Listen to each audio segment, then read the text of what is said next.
Top 10 crimes made possible by the Internet. Generally speaking, cybercrime involves a multitude of criminal activities carried out utilizing computers or the Internet. These offenses are committed worldwide by perpetrators ranging from sophisticated, state-sponsored divisions in countries like North Korea, Russia, and China, to that weird kid living in his parents' basement across the street. Since its inception, personal computers have evolved into a life-changing modcon that allows us to do everything from watching movies to paying bills without ever leaving the couch. Criminals, however, are making the net more dangerous than shopping on Black Friday. It's also a bit disheartening when the inventor of the World Wide Web is now warning of an imminent digital dystopia. On that bright ray of sunshine, here's a rundown on some of the most darkest types of online wrongdoing. Welcome to EVE Top 10. Here we are presenting the top 10 crimes made possible by the Internet. Number 10. Sextortion. As the illegitimate love child of extortion and revenge porn, sextortion occurs when a perpetrator threatens to distribute someone's private or sensitive material online unless demands in the form of sexual favors or money are met. The crime may also threaten to harm the victim's friends or relatives for a higher payout. Criminals often target unsuspecting young people in chat rooms and attempt to record sexually explicit images and videos. Other techniques involve hacking into electronic devices such as cell phones and computers using malware to access personal files as well as controlling the web camera and microphone without consent.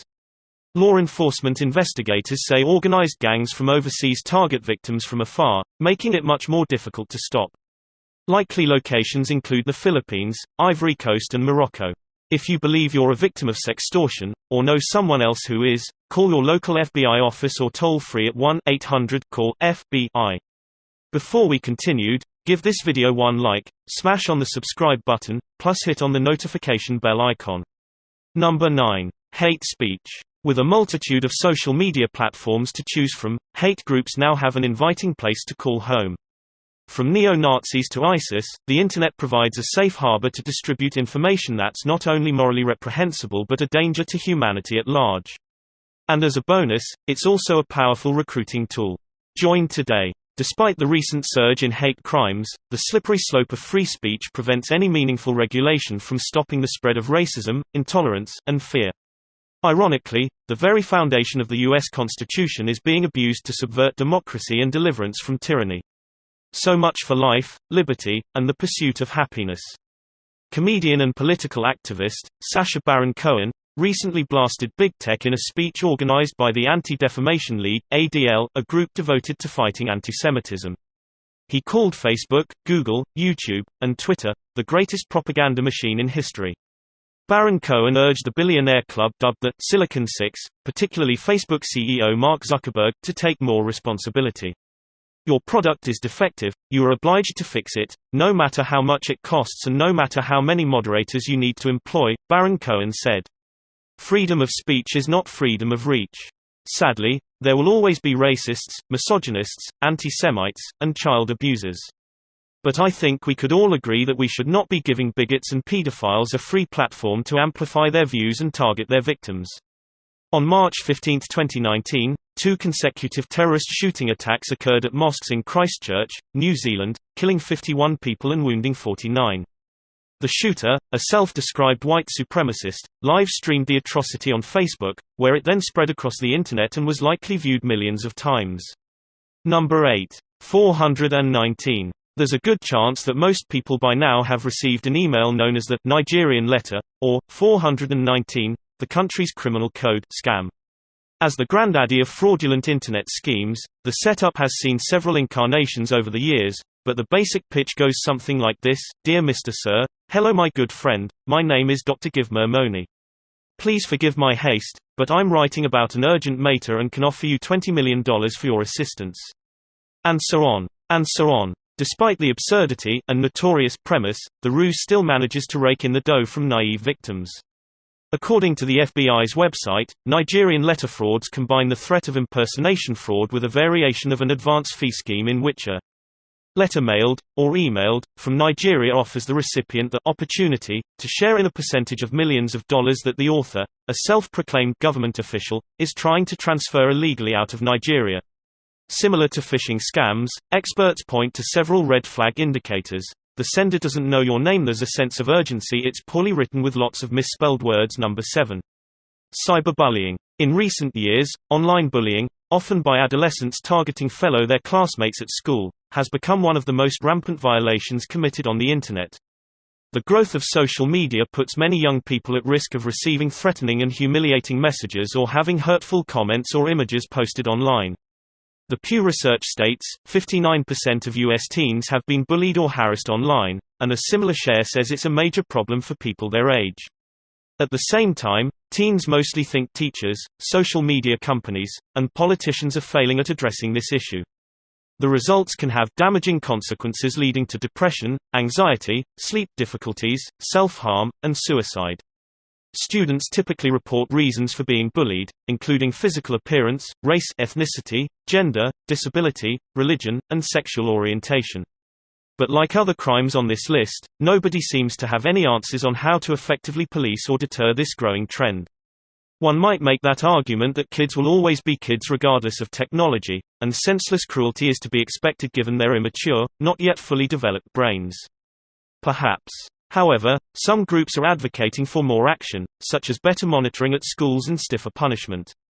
In 2006, a teenager from Dardenne Prairie, Missouri, named Megan Meyer committed suicide by hanging 3 weeks before her 14th birthday. Meyer's parents demanded a criminal investigation and later learned that cyberbullying through the social networking website MySpace resulted in Megan's death. The family has since established a foundation to provide online resources in the education and prevention of cyberbullying. Number 6. Revenge porn. Revenge porn is the sharing of sexual content without the subject's consent, usually by a disgruntled ex-lover. Often it's sent to specific groups of people, employers, family, friends, etc., to cause the maximum distress. And it can indeed lead to isolation and job loss. The Internet isn't strictly necessary, of course. In 2014, a man sent his ex-girlfriend's parents a Christmas card with a photo of their daughter in an orgy. But the Internet does make it easier. In fact, some sites have specialized in hosting it, sometimes even linking the victims' real names to pornographic content online. New laws to combat this problem are widely considered inadequate. While they ban the websites, they don't ban revenge porn itself.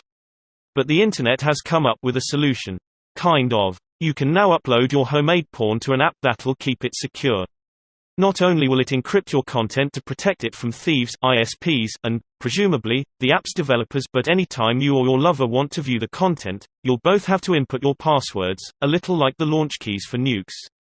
Number 5. Catfishing. Unfortunately, catfishing isn't the name of a folksy lifestyle magazine for anglers but rather the use of phony personas to deceive other people online.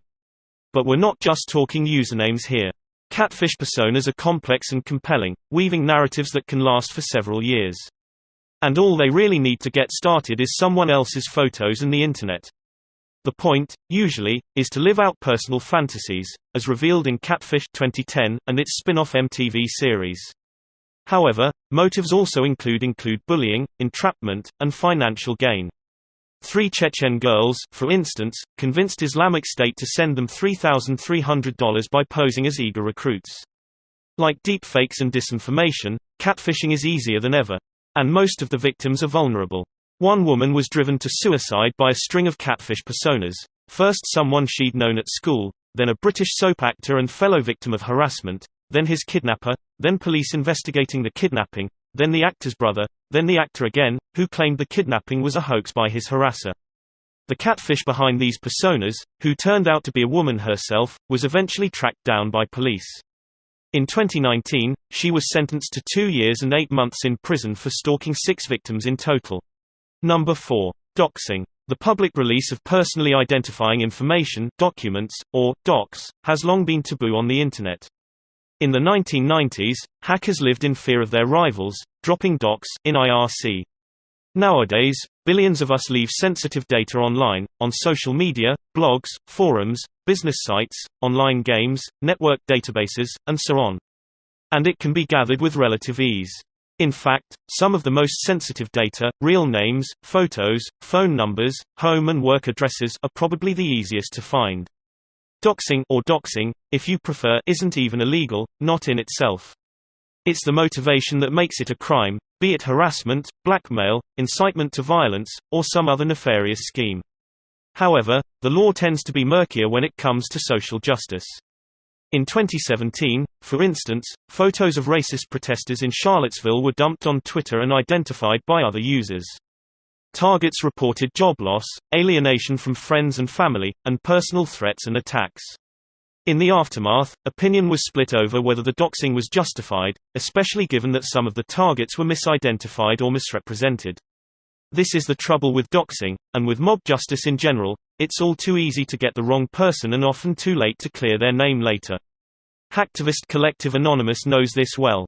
In 2013, responding to the Boston Marathon bombing, they wrongfully doxed a depressed college student who was later found dead in a river. Number 3. DDoS attacks. DDoS stands for Distributed Denial of Service. It involves overwhelming websites with hijacked traffic to make them temporarily unavailable. Commonly, it's used for extortion, demanding a ransom from the owners to stop. But it may also be used to block the release of important or sensitive information. Common targets include activist groups and non-profits, banks, businesses, news websites, and government agencies. DDoS attacks rely on networks botnets of sometimes millions of individual computers, zombie systems hijacked by hackers using malware like a Trojan horse virus. The last couple of years have seen the largest attacks of this kind. In 2018, GitHub was brought down by 1.35 terabits of traffic per second. And in 2019, an unnamed Imperva client received 500 million packets per second, estimated to be the equivalent of up to 3.4 terabits per second. The hackers themselves are untraceable. But they're often acting on someone else's behalf. Just $150 on the darknet can buy a week-long DDoS attack, whereas the cost to some targets, e.g. in lost business or damaged reputations, can be upwards of $40,000 per hour. Of course, DDoS attacks needn't involve hackers at all. A popular enough cause could attract millions of willing participants, and it's doubtful it would count as a crime. Hence, in 2017, a scheme was hatched to overload WhiteHouse.gov on Inauguration Day. The only reason it didn't work, it seems, was the White House's DDoS protection. Many key government websites now have this, even while the government itself keeps launching these attacks against others. Number 2. Mass surveillance. Covers, among other things, our internet usage, emails and messaging, phone calls, and financial transactions. It places innocent people on terrorist watch lists and in jail without so much as a try. Just leave a like on this video, smash that subscribe button and hit the notification bell. Thank you. Number 1. Misinformation. The legendary Irish satirist Jonathan Swift once wrote, "Falsehood flies and the truth comes limping after it." 300 years later, technology has rapidly changed, but human nature hasn't. In a landmark study recently published in Science magazine, the comprehensive report illustrates how social media not only relays messages faster than ever but amplifies false news much quicker and deeper than the truth. And we're talking Usain Bolt versus a banana slug kind of disparity. By looking at nearly the entire lifespan of Twitter, the study found that falsehoods are 6 times more likely to go viral than accurate reporting. Researchers concluded that the degree of novelty and the emotional reactions of recipients are most likely responsible for the differences observed. In other words, lies are alluring and fun. Facts aren't. While a high-profile event such as Russian meddling in the 2016 U.S. presidential election is well known, the threat of false information is a worldwide concern, affecting every level of political, economic, and social well-being. Thanks for watching. Let us know which crime you find interesting and tell us the ones we miss, maybe we will make a video about it. If you click the subscribe button and the bell icons, you will be notified when fantastic video just like this one comes out. We have a lot more that you will enjoy.